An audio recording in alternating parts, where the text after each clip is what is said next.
Hello दोस्तों, मेरा नाम है केशव गुप्ता और आप देख रहे हैं ट्रेडिंग विद ऑप्शंस। मैं आपको बताना आया हूँ कि मार्केट में कैसे एनालिसिस करते हैं और जो बिगिनर्स हैं या फिर जिनको थोड़ा बहुत आता है वो रोज़ की ट्रेडिंग का एनालिसिस करके कैसे रोज़ अपना ट्रेडिंग कर सकते हैं। ओके, तो बिना टाइम वेस्ट किए शुरुआत करते हैं कि आज मार्केट ने क्या किया। तो जैसे कि आपने मेरी कल की वीडियो में देखा होगा कि मैंने कहा था कि अगर मार्केट 35,700 के ऊपर निकलता है या फिर 35,400 के नीचे अपने 50 EMA को तोड़ता है तो आपको एक अच्छा मूव दिख जाएगा जिस साइड भी ये तोड़ेगा। ओके, तो सबसे पहले कैंडल बनी थी ये वाली जो आप देख पा रहे होंगे, ये वाली कैंडल बनी थी पहली। तो इसमें आप क्या देख पा रहे हैं, खुद सोचिए आप क्या देख पा रहे हैं इसके अंदर। आप ये देख पा रहे हैं कि मार्केट में एक छोटी बॉडी वाली कैंडल बनी है ये। छोटी बॉडी वाली कैंडल बनी है जिसमें एक बड़ी सी विग है जो कि नीचे से आके वापस ऊपर के साइड गई है और क्लोजिंग ऊपर ही हुई है। एक बार फिर से बता देता हूँ, इसमें आपको क्या दिख रहा है इस वाली कैंडल में कि मार्केट नीचे आके वापस ऊपर गई है और ऊपर ही क्लोजिंग आई है। तो इसका मतलब क्या हुआ कि मार्केट नीचे से प्रेशर बनना है कि मार्केट नीचे नहीं जाना चाहती है। तो ऐसा आप सोच सकते हैं कि मार्केट अभी कम से कम आधा एक घंटे के लिए नीचे नहीं जाना चाहती। ऑल राइट, तो आपको फिर ऊपर की साइड के लिए ट्रेड देखनी है। ऐसा कई बार देखा गया है कि मार्केट ऐसे जब नीचे की तरफ एक बड़ी विक बना देती है तो मार्केट में एक अच्छी बुरी शैली आती है। पर हमने जो आपको लेवल्स दिए थे अगर वही ब्रेक नहीं हो पा रहा है तो ऊपर की साइड ट्रेड लेने का कोई फ़ायदा नहीं है ना। तो हमने आपसे कहा था कि 35,700 का लेवल का आपको वेट करना है। तो 35,700 का लेवल है लगभग ये वाला। ओके, तो इस लेवल के ऊपर मार्केट ने कभी सस्टेन किया ही नहीं। एक बार को मान सकते हैं, एक बार को शायद ये वाली कैंडल ने ब्रेक करने का ट्राई किया था, पर आप इसमें भी देख पा रहे होंगे कि ये वाली कैंडल कैसी है। ये बात एक बेसिक वाली बात मैं बता देता हूँ आपको, जब भी कोई लेवल ब्रेक होना होता है तो हमेशा एक ऐसी कैंडल चाहिए होती है जिसके अंदर विक बहुत कम हो और बॉडी बड़ी हो। अब इस वाली कैंडल में जो आपको दिख पा रहा होगा कि विक तो बॉडी से बड़ी है, विक बॉडी से बड़ी है, तो इसका मतलब ये है कि मार्केट अभी डिसाइडेबल नहीं है कि ऊपर ब्रेक करना है। तो आप इसमें भरोसा करके ट्रेड नहीं ले सकते, राइट। तो आपको यहाँ पे ट्रेड नहीं लेनी थी। ओके, सो अब मार्केट ने फिर दोबारा एक कैंडल बनाई ये वाली। तो इसमें भी यही हुआ कि मार्केट ने ऊपर तो गया पर बाद में दोबारा से नीचे आके क्लोजिंग दे दी। यहाँ पे भी विक बड़ी है और बॉडी छोटी है। तो ये छोटी छोटी बातें होती हैं जो आपको याद रखनी पड़ती हैं इन ट्रेडिंग। ठीक, फिर मार्केट ने क्या किया, अपनी इस ट्रेड लाइन को फॉलो करते हुए इसने इसको ब्रेक किया और अपने 50 EMA को जो कि ग्रीन लाइन है इसको यहाँ पे टच किया और यहाँ पर आके क्लोजिंग दी। ठीक है, तो अभी मार्केट में देखो 50 EMA पे सपोर्ट ले लिया। अब भी आप डिसाइड नहीं कर सकते कि क्या करना है क्या नहीं करना, क्योंकि हमने जैसे आपसे कल कहा था कि 35,400 से लेकर 35,700 तक आपका नो ट्रेडिंग जोन है, तो उसके अंदर आप ट्रेडिंग नहीं करनी है, तो आपको उसी को फॉलोअप करना था। अच्छा, अब फिर क्या हुआ, मार्केट ने एक कैंडल और बनाई, पर इसमें क्या हुआ, नीचे की साइड से प्रेशर आया और ऊपर आगे क्लोज कर दी। तो मैं यहाँ पे भी बिल्कुल इंटरेस्टेड नहीं होता कि मैं यहाँ पे नीचे की तरफ ट्रेड लूँ। अब भी मार्केट अनडिसाइडेबल है कि क्या करना है। ठीक, पर इसके नेक्स्ट कैंडल में क्या हुआ, यहाँ पे इसने अपने 50 EMA को तोड़ा और नीचे आके अच्छी खासी क्लोजिंग दी। इस वाली कैंडल की विक भी बड़ी है, ओ सॉरी, बॉडी बड़ी है और विक तो है ही नहीं। तो यहाँ पे आप एक तरह से ट्रेड ले सकते थे आराम से। ये लेवल कौन सा है, ये लेवल आपका बैठता लगभग 35,400 के आसपास का ही, 35,400 से नीचे का बैठता, बल्कि शायद 35,390 का था। तो यहाँ पे आप ट्रेड ले सकते थे और आपने देखा कि मार्केट कहाँ तक गई है। फिर मार्केट ने बेशक यहाँ पे थोड़ा सा होल्ड किया है, यहाँ देखो, यहाँ मार्केट ने होल्ड किया है। तो मेरे ख्याल से जो इनपेशेंट हमारे जो ट्रेडर्स होते हैं उनको डर लगता है कि मेरा स्टॉप लॉस हिट ना हो जाए या फिर वो ना हो जाए। पर एक बात बताइए, जब इसने अपना 50 EMA तोड़ दिया, 50 EMA एक अच्छा सपोर्ट और रजिस्टेंस की तरह काम करता है गाइस। ओके, तो इसने जब अपना 50 EMA को तोड़ा तो हमारे लिए ज़रूरी ये था कि अगर इसको वापस रिवर्स करना है तो ये वापस इसको ब्रेक करे, जो कि ऐसा नहीं हो पाया कभी भी। इसने कोशिश तो करी नीचे से ऊपर जाने की, पर इसने यहीं पे सपोर्ट लेके वापस यहाँ पे इसको ब्रेक किया और आपको यहाँ पे आराम से 20-30 अंक मिल गए। जो मेरा कॉल ग्रुप है उसके अंदर भी हमने आज 40 पॉइंट अर्न किए हैं, जिसका परफॉर्मेंस मैं अपने टेलीग्राम चैनल पर डाल दूँगा, आप दे सकते हैं उसको। ऑल राइट, तो मार्केट ने आज ऐसे परफॉर्मेंस दी और आपको ऐसे साइकोलॉजी के साथ ट्रेड करनी होती है। क्लियर, तो अब हम बताते हैं कि कल मार्केट क्या कर सकता है। कल मार्केट में अभी जैसे आप देख पा रहे हैं कि एक जिगजैग मूवमेंट बन गया। मैं हर वीडियो में एक बात कहता हूँ कि मार्केट में एक जिगजैग मूवमेंट आते रहना चाहिए, तभी एक ट्रेंडिंग मार्केट होता है, राइट।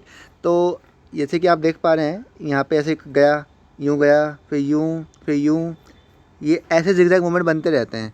वैसे ही आज हुआ और जिगजैग मूवमेंट के साथ ही नीचे आ रहा है। पर इसने जो भी लास्ट के आधे घंटे के अंदर एक अच्छी बुलिश रैली सी आई है, ये यहाँ पे इतनी बड़ी तो नहीं है, हाँ, बस छोटी मोटी है। पर जब तक ये 50 ईएमए को नहीं तोड़ता, जब तक मैं ऊपर की साइड नहीं जाना चाहूँगा। अभी तो मैं एक तरह से अब बेरिश ही हूँ। मार्केट तो वैसे देखो बुलिश है, आप थोड़ा कन्फ्यूजन में आ रहे होंगे, मैं आपको फिर से रिपीट करता हूँ। मार्केट बुलिश है, पर बुलिश मार्केट में भी कभी कभी थोड़े छोटे मोटे करेक्शन आते हैं, ये उनमें से एक है। तो इसलिए मैं अभी कुछ 1-2 दिन के लिए बेरिश हूँ, ठीक। पर बात आती है लेवल्स की, कि आपको किन लेवल्स पर ट्रेड करनी है। आज मैं आपको लेवल्स नहीं बताऊंगा, मैं आपको बताऊंगा केवल कि अपने जो आप चार्ट पे ट्रेडिंग करते हैं, सीधे जाइए वहाँ पे 50 ईएमए और 200 ईएमए का ड्रॉ कीजिए। उनका कलर आप कुछ भी चूज़ कर सकते हैं अपने हिसाब से। तो एक ड्रॉ कीजिए 50 ईएमए और एक ड्रॉ कीजिए 200 ईएमए। एक काम करते हैं, मैं आपको ड्रॉ करके दिखाता ही हूँ। ओके, तो सबसे पहले इसको हम डेट मार देते हैं, और ये है मैं ट्रेडिंग व्यू का चार्ट। ट्रेडिंग व्यू के चार्ट पे जाएंगे, यहाँ पे इंडिकेटर्स लिखा हुआ है। कहाँ लिखा हुआ है? इंडिकेटर्स यहाँ लिखा हुआ है। तो ये इंडिकेटर होता है एक तरह का। तो मैं इसको यहाँ पे क्लिक करता हूँ, जस्ट मिनट वेट। देखो ऐसे खुल के आ जाएगा। यहाँ पे आपको सर्च करना है EMA। ओके, आपको दिख जाएगा मूविंग एवरेज एक्सपोनेंशियल, सबसे ऊपर यही आता है। तो मैंने इसको अपने फेवरेट में ऐड कर रखा है, तो इसलिए मैं फेवरेट में ही आ जाता है। अब इसको आपको एक बार क्लिक करना है, फिर एक बार और क्लिक करना है, ठीक, और उसको कर देना है बंद। ठीक है, अब आपके पास यहाँ पे देखो 2 आ चुके हैं, एक तो ये, एक तो ये। अब हम इन दोनों को एडिट करेंगे, क्योंकि ये बाय डिफ़ॉल्ट नो पे सेट हुए हुए होते हैं, तो हमें इनको एडिट करना होता है। अब मैं इस पर करूँगा क्लिक, और जो सेटिंग का बटन है इस पर क्लिक करूँगा। एक तो पहले आँख का निशान सा बना हुआ है, उसके बराबर में ही सेटिंग का निशान बना हुआ है। यहाँ पे मैं क्लिक करूँगा क्लिक, तो इसकी सेटिंग खुल के आएंगी। अभी ये खुल के आ गई। जो इसकी लेंथ लिखी हुई है वो 9 लिखी हुई है, इसको आप कर देंगे 50। ओके, ये इनपुट में चल रहा है, इनपुट में लेंथ 50 कर दी, और स्टाइल में जाके इसका कलर मैं ग्रीन कर देता हूँ, क्योंकि मेरे को ग्रीन सूटेबल लगता है। ऑल राइट, तो यहाँ से इसको ग्रीन करके इसको ओके कर देंगे। एक तो आपको ये सेट हो गया। अब दूसरे वाले पे देखते हैं। दूसरे वाले की सेटिंग में जाएंगे, यहाँ पे स्टाइल में इनपुट पे जाते हैं, पहले लेंथ में इसको 200 कर देते हैं। ओके, और स्टाइल में जाके इसका ब्लैक कर देते हैं। तो मैंने को शुरू से ही ब्लैक और ग्रीन की आदत पड़ी हुई है, तो मैं तो वही सेट करता हूँ हर बार। तो आपके सामने फिर से अब आ चुके हैं ग्रीन और ब्लैक EMA, जिसको हम 50 और 200 एक्सपोनेंशियल एवरेज कह रहे हैं। ओ सॉरी, हाँ, EMA कह रहे हैं। तो अब आपको क्या करना है, कल मार्केट फ्लैट खुलती है, 50-60 अंक ऊपर नीचे खुलती है, कोई दिक्कत वाली बात नहीं है। अब पहले बात करते हैं फ्लैट मार्केट की। फ्लैट खुलता है या 50-60 ऊपर नीचे खुलता है, हमको देखना है कि 50 EMA और 200 EMA को ब्रेक करता है कि नहीं करता। मार्केट अगर यहाँ खुलती है, या फिर यहाँ खुलती है, या फिर यहाँ खुलती है, कहीं भी खुलती है, इन दोनों एवरेज के नीचे कहीं भी खुलती है, तो अगर जिस साइड 50 EMA को अगर ऊपर की साइड क्रॉस करता है मार्केट, तो आपको ऊपर की साइड ट्रेड ले लेनी है।